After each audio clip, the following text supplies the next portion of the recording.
Corre, corre, corre, corre, corre. As cenas eram de pânico. No aeroporto de Guadalajara, segunda maior cidade do México, pessoas se amontoavam assustadas entre cadeiras e mesas. Gritos, correrias na tentativa de se esconder de um alerta. Supostamente, havia homens armados no local. A expectativa era falsa, mas a imagem que rodou o mundo retrata com precisão um país em alerta. Do lado de fora, pilares de fumaça escura diziam que o medo era compreensível.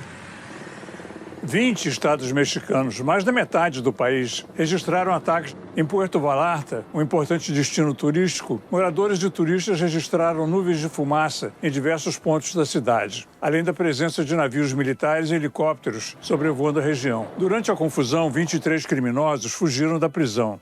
Os criminosos atearam fogo a carros e ônibus, vandalizaram lojas e prédios públicos e bloquearam as estradas. Barricadas, confrontos armados e baixas, muitas baixas.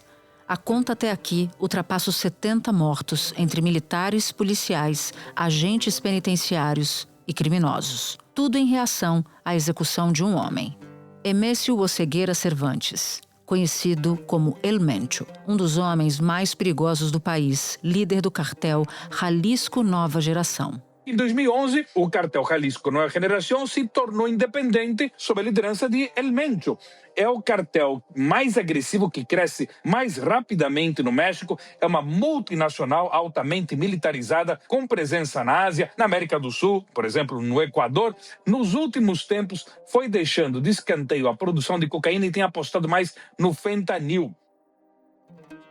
Uma organização até que recente, mas que em pouco tempo rivalizou com as maiores e mais organizadas estruturas do tráfico. O diferencial, a violência e a audácia. Até mesmo organizações criminosas como Sinaloa, com mais de 30 anos de atuação no México, não tinham o costume de entrar em embates pesados contra o exército. Mas o cartel liderado por El Mencho mudou tudo. A gangue costuma fazer ataques complexos a forças de segurança, com o uso de drones, lançadores de granada e outros armamentos pesados. As emboscadas e execuções também são comuns. O cartel lucra bilhões todo ano, inundando os Estados Unidos e outros países com drogas altamente viciantes. O Drug Enforcement Administration dos Estados Unidos, ele classifica o cartel Jalisco Nova Geração como uma organização terrorista internacional. Fornecedor-chave de fentanil para os Estados Unidos, essa organização se expandiu para além das fronteiras mexicanas, estabelecendo presença em mais de 40 países. Com seus mais de 15 mil integrantes, o cartel manteve seu chefe blindado até então. Mas um deslize permitiu localizar El Mencho na última sexta-feira. Os passos da namorada do mega-traficante estavam sendo seguidos pelas autoridades. Na manhã de domingo, tropas especiais cercaram o local e entraram em ação. 8 criminosos que faziam a segurança do líder morreram. O chefe do bando chegou a fugir para uma região de mata. Lá, trocou tiros com os agentes e foi ferido gravemente antes de ser capturado. Emésio morreu na transferência do helicóptero para um hospital. Foi o gatilho para que cenas de caos e medo se espalhassem pelo México. O transporte público foi suspenso e escolas fecharam. O governo pediu que a população fique em casa. No dia seguinte à operação, o México continuou em estado de alerta. A presidente Claudia Sheinbaum pediu calma à população e disse que as estradas não estão mais bloqueadas. O governo mobilizou mais de 10 mil militares para conter os criminosos. A crise de segurança ainda deixa a população apreensiva. Isso porque ninguém sabe o que pode acontecer com o cartel e o seu domínio. Da redação do G1, eu sou Natuzaneri e o assunto hoje é a morte de um mega-traficante e a violência dos cartéis no México. Neste episódio, eu converso com Marina Pera, analista sênior de risco político na consultoria Control Risks, no México. Quarta-feira, 25 de fevereiro. Marina, eu quero entender um pouco mais sobre esse personagem, o narcotraficante El Mencho, e por que a queda dele pode reconfigurar o cartel. Natuza, o Mencho é o fundador e o líder do cartel Jalisco Nova Geração, que é atualmente a principal e mais poderosa organização criminosa do México, que tem presença em quase todos os estados do México e também em alguns países da Europa, alguns países da Ásia. Então, uma organização criminosa transnacional que se dedica não só ao tráfico de drogas aos Estados Unidos, mas também a uma série de atividades ilícitas, como extorsão, roubo de combustível, que no México é um problema muito importante, tráfico humano, tráfico de drogas. Então, é uma organização criminosa com muita capacidade econômica, muita capacidade operacional, e ele era quase uma figura messiânica para os membros dessa organização criminosa. Ele começou sendo um traficante de drogas de rua nos Estados Unidos, chegou a ser preso lá algumas vezes, aí voltou para o México, foi sicário ou matador de aluguel para um cartel que não existe mais, chamado Cartel do Milênio, isso lá nos anos 90, e depois ele passou para o cartel de Sinaloa, que é o segundo maior, digamos, aqui no México. E aí, com isso, ele formou um braço armado do cartel de Sinaloa, chamado Cartel Jalisco Nova Geração, e essa aliança, quando se rompeu, deu origem ao que hoje é esse cartel tão poderoso. E ele tem um perfil muito baixo, tanto é que só tem umas 3 fotos dele disponíveis, circulando por aí, e ele estava escondido há muito tempo, só se sabia que ele tinha algum problema de saúde, possivelmente uma insuficiência renal, mas ninguém sabia dele. E ele era essa figura messiânica para os membros da organização, porque ele construiu esse cartel em torno da figura dele. E seguiam ele com muita devoção, tem inclusive os chamados narcocorridos aqui no México, né, que são músicas dedicadas ao crime organizado, que falavam sobre ele, faziam odes a ele.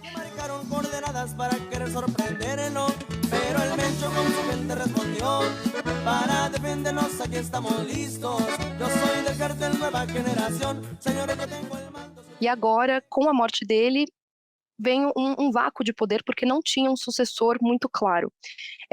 Agora o que a gente vai ver provavelmente são figuras mais sênior do Cártel Jalisco Nova Geração, lutando por essa liderança a nível nacional, e uma reconfiguração interna, então uma mudança dos peões no tabuleiro agora. Um cenário possível agora dessa reconfiguração interna do cartel é que alguns grupos a nível estadual tentem se descolar um pouco da marca que virou o Cártel Jalisco Nova Geração para formar grupos menores. E a tendência é que essa fragmentação da cena criminal no México seja ainda mais violenta, né?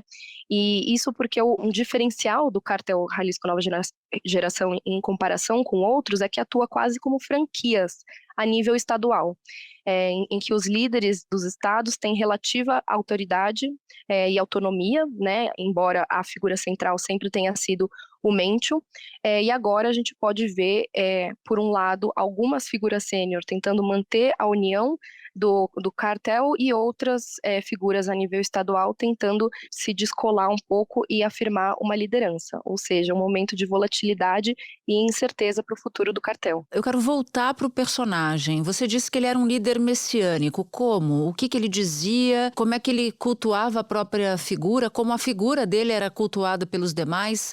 Queria entrar um pouco mais nesse personagem. Ele tinha 59 anos. El Mencho viveu ilegalmente nos Estados Unidos. Foi preso por tráfico, deportado e, ao retornar ao México, chegou a trabalhar como policial, até voltar para o mundo do crime. O discurso dele não era muito público, né?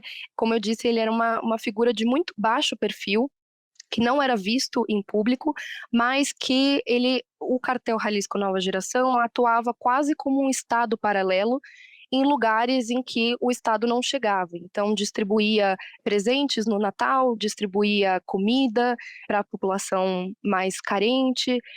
Isso é o que se sabe da atuação dele nos recônditos do México, né, em áreas rurais.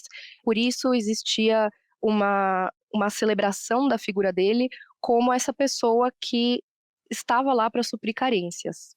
E que práticas violentas são atribuídas a El Mencho e ao cartel que ele liderava? O Cartel Jalisco Nova Geração mandou matar muitos juízes, muitos políticos, violência política muito alastrada, principalmente em épocas de campanha, mas não só.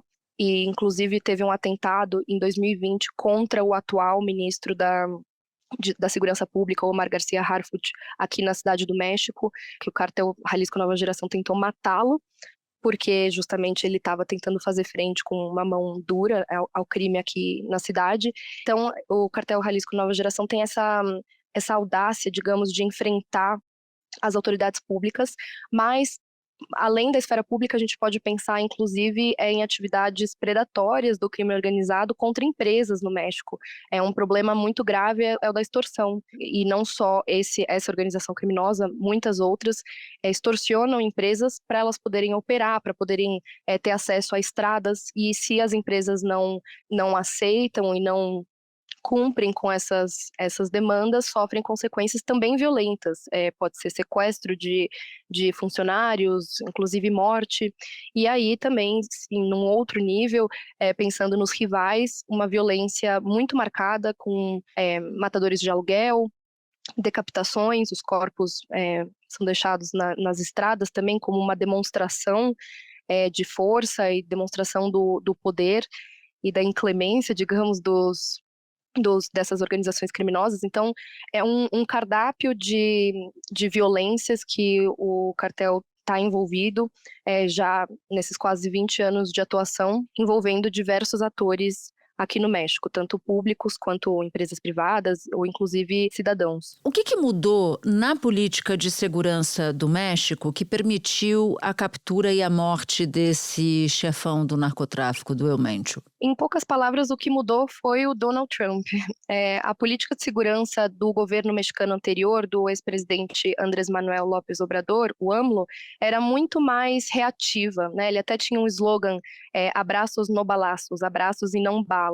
Então, ele focava muito mais em prender líderes de meio escalão, ele focava também em algumas apreensões de droga, ele aumentou muito o orçamento para o exército e colocou o exército nas ruas para tentar fazer frente ao crime, mas a verdade é que ele não apresentou muitos resultados. Pelo contrário, quando a Sheinbaum entra com esse papel um pouco de dar continuidade ao legado do AMLO, mas ao mesmo tempo tentar deixar a marca dela, ela anunciou algumas mudanças na política de segurança. Por exemplo, ela criou um super ministério de segurança pública e colocou o braço direito dela, o Omar Garcia Harfuch, para ser o líder, né, o super ministro.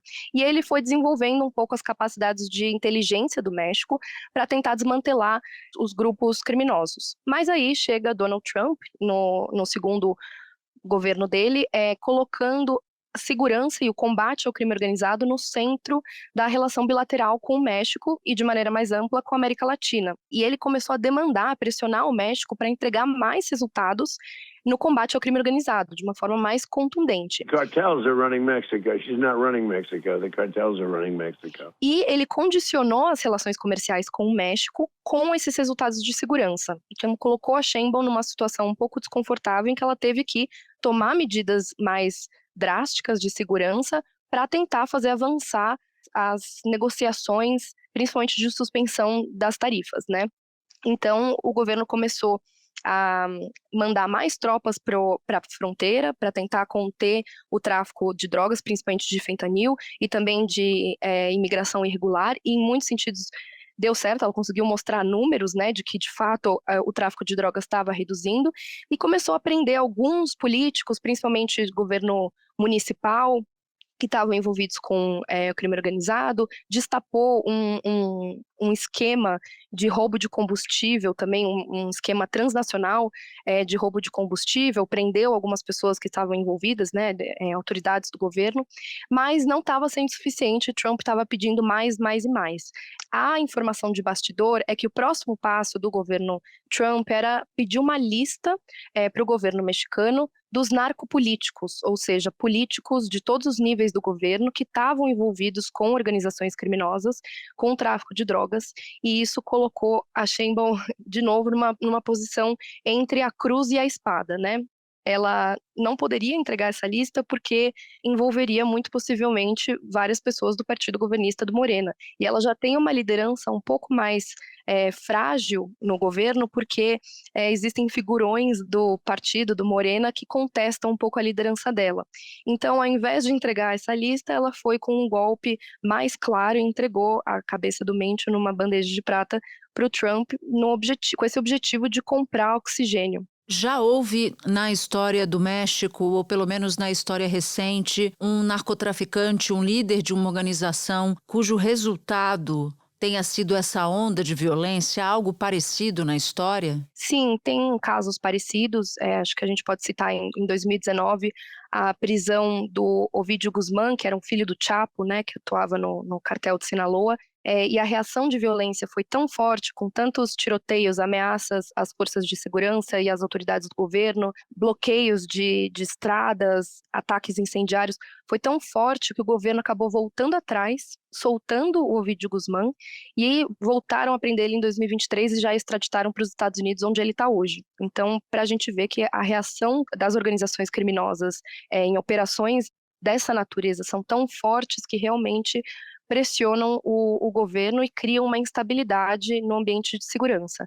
Mas essa operação, né, que levou à morte do Mencho, é mais importante, é maior do que outros casos. Primeiro porque foi uma morte, né, não foi a detenção, e segundo porque o Cártel Jalisco Nova Geração, como a gente estava comentando, é atualmente muito poderosa e foi um golpe um tanto inesperado. Foi o principal golpe na história recente do México para o crime organizado aqui no país. Você entende como golpe uma espécie de desmantelamento da estrutura do cartel, tal qual é conhecido hoje. Mas por que a queda de uma figura desse tamanho pode desencadear essa mudança, assim, essa movimentação de placas tectônicas? O que muda exatamente na estrutura do cartel e o que muda exatamente nas instituições que combatem o narcotráfico? É uma avalanche para a organização criminosa, porque nesse caso não tinha uma sucessão, né? Não tinha uma figura para substituir essa liderança de uma organização criminosa bilionária e que está tão penetrada em todas as esferas de poder aqui no México. Então, no fim do dia, é sobre dinheiro e sobre poder. E agora a preocupação é a continuidade das operações do Cártel Jalisco Nova Geração, que se expandiu muito ao longo desses últimos quase 20 anos. E fica a incerteza de quem vai ser o líder e como vai ser a estrutura de liderança do cartel para permitir a continuidade dessas operações. Espera um pouquinho que eu já volto para continuar minha conversa com a Marina Pera. Bom, a gente viu uma onda de violência assustadora, gente em pânico, ruas vazias, fumaça preta, estradas bloqueadas, voos cancelados, mais de 70 mortos. É algo inimaginável. Eu quero te ouvir, Marina, sobre um ponto. A morte dele fortalece o governo, porque você nos explicava que a presidente do México quis entregar a cabeça do líder do narcotráfico, desse cartel, numa bandeja de prata.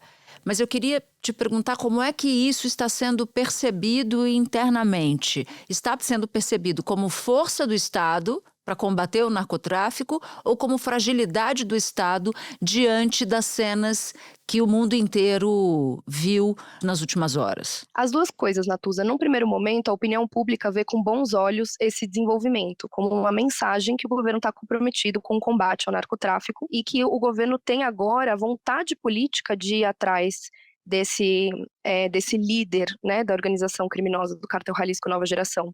Isso era o que faltava nos governos anteriores, vontade política, porque capacidade de encontrar e de prender, enfim, de capturar esse líder sempre existiu, mas agora o governo da Sheinbaum, por pressão dos Estados Unidos, mostrou esse compromisso. Então, num primeiro momento, a população entende como algo positivo. Porém, no segundo momento, o que vem depois dessa operação?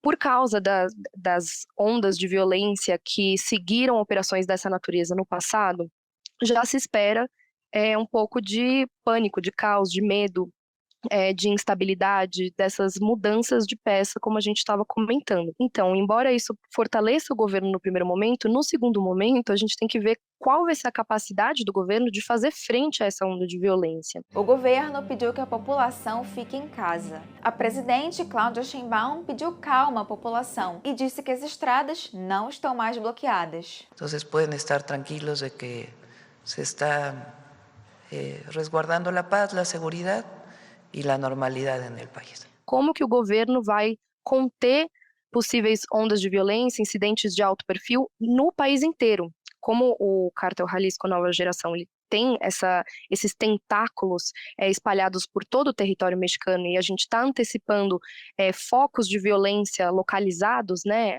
no país inteiro, o governo vai ter que estar preparado para lidar com esses episódios de violência. O que vem por aí provavelmente é o Cártel Jalisco Nova Geração se recolhendo um pouco para entender quais são os próximos passos e avaliando as estratégias para o futuro. E o governo já colocou muito exército na rua, aproximadamente 10 mil militares já estão na rua para tentar prevenir essas ondas de violência. Os governos estaduais também já estão com as medidas preventivas, mas mesmo assim, como a gente estava comentando, a capacidade material e econômica do cartel é tão grande que consegue sim fazer frente às capacidades do governo. Então a gente vai ver um embate em todos os lados, né?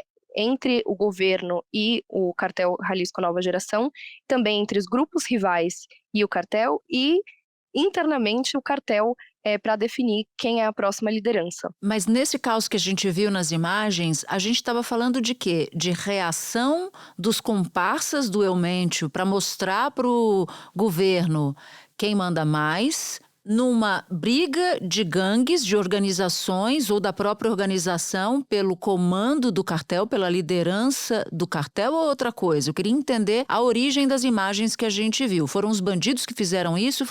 Foi o confronto entre bandidos e as forças do Estado ou entre bandidos e bandidos? Essa reação imediata que ocorreu no domingo, logo depois da morte do Mencho, foi uma retaliação do Cártel Jalisco Nova Geração contra as forças de segurança.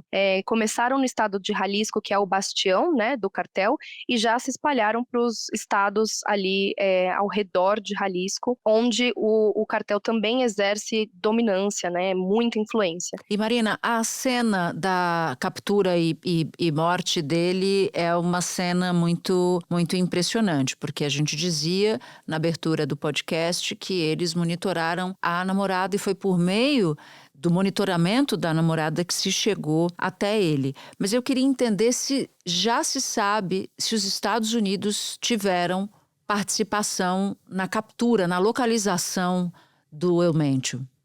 Foi um plot digno de novela mexicana, né? Seguir a amante para encontrá-lo. E a versão oficial, tanto do governo mexicano quanto do governo americano, é que os Estados Unidos proporcionou inteligência para localizá-lo. E esse foi o apoio que deram antes da operação. A narrativa oficial do governo mexicano é que ele foi capturado com vida depois de um enfrentamento entre o exército e o Cártel Jalisco Nova Geração e que ele seria transportado para a cidade do México para ser futuramente julgado, né? Mas eu acho importante dizer isso, ele foi morto, ele não foi capturado com vida, porque se ele abrisse a boca, enfrentasse um julgamento e compartilhasse informação, também provavelmente comprometeria muitos níveis de poder aqui no México. Quando eu vi as cenas do México, o primeiro temor que eu tive foi me perguntar se isso poderia acontecer no Brasil, né? Um país em que, no histórico recente, a gente viu um crescimento abissal das organizações criminosas, das facções criminosas. Nós temos aqui instituições criminosas fortíssimas e organizadas, PCC, Comando Vermelho, para citar as duas maiores. É possível traçar paralelos entre o que está acontecendo no México agora e o Brasil, de alguma maneira? Sim, com certeza dá para traçar paralelos. Tem especialistas em segurança que falam que as organizações criminosas no Brasil estão pelo menos 2 décadas atrás das organizações criminosas do México em nível de sofisticação, de ordem hierárquica, da organização do crime organizado, né? Mas o que a gente tem visto recentemente no Brasil, principalmente do PCC, é a diversificação das atividades econômicas e também a gente tem visto a penetração do PCC, principalmente nos governos municipais, ganhando contratos com aliados lá dentro, né? Câmara de Vereadores, enfim. Algo que aqui no México também já acontece há bastante tempo. Então, existem paralelos, acho que o Brasil ainda está um pouco atrás do México nesse sentido, mas toda essa operação no México gera um alerta também para o Brasil, né? Como as coisas podem caminhar quando o país fomenta uma cultura de impunidade em que as instituições não fazem frente, de fato, às organizações criminosas e permitem a expansão dessas organizações em diversas frentes, na economia ilícita e também na economia lícita. Acho que é um prelúdio do que pode acontecer no Brasil, inclusive essa onda de violência, que no México a violência é mais forte do que no Brasil, em muitos sentidos, se o Brasil continuar por esse caminho. Marina, muito obrigada por explicar para a gente todos os aspectos do que está acontecendo no México. Bom trabalho para você. Muito obrigada, Natuza. Foi um prazer. Tchau. Este foi o Assunto, podcast diário disponível no G1, no YouTube ou na sua plataforma de áudio preferida. Este episódio usou áudio da Fox News. Comigo na equipe do Assunto estão Luiz Felipe Silva, Amanda Polato, Sara Rezende, Carlos Catelan e Luiz Gabriel Franco. Eu sou Natuza Neri e fico por aqui. Até o próximo assunto.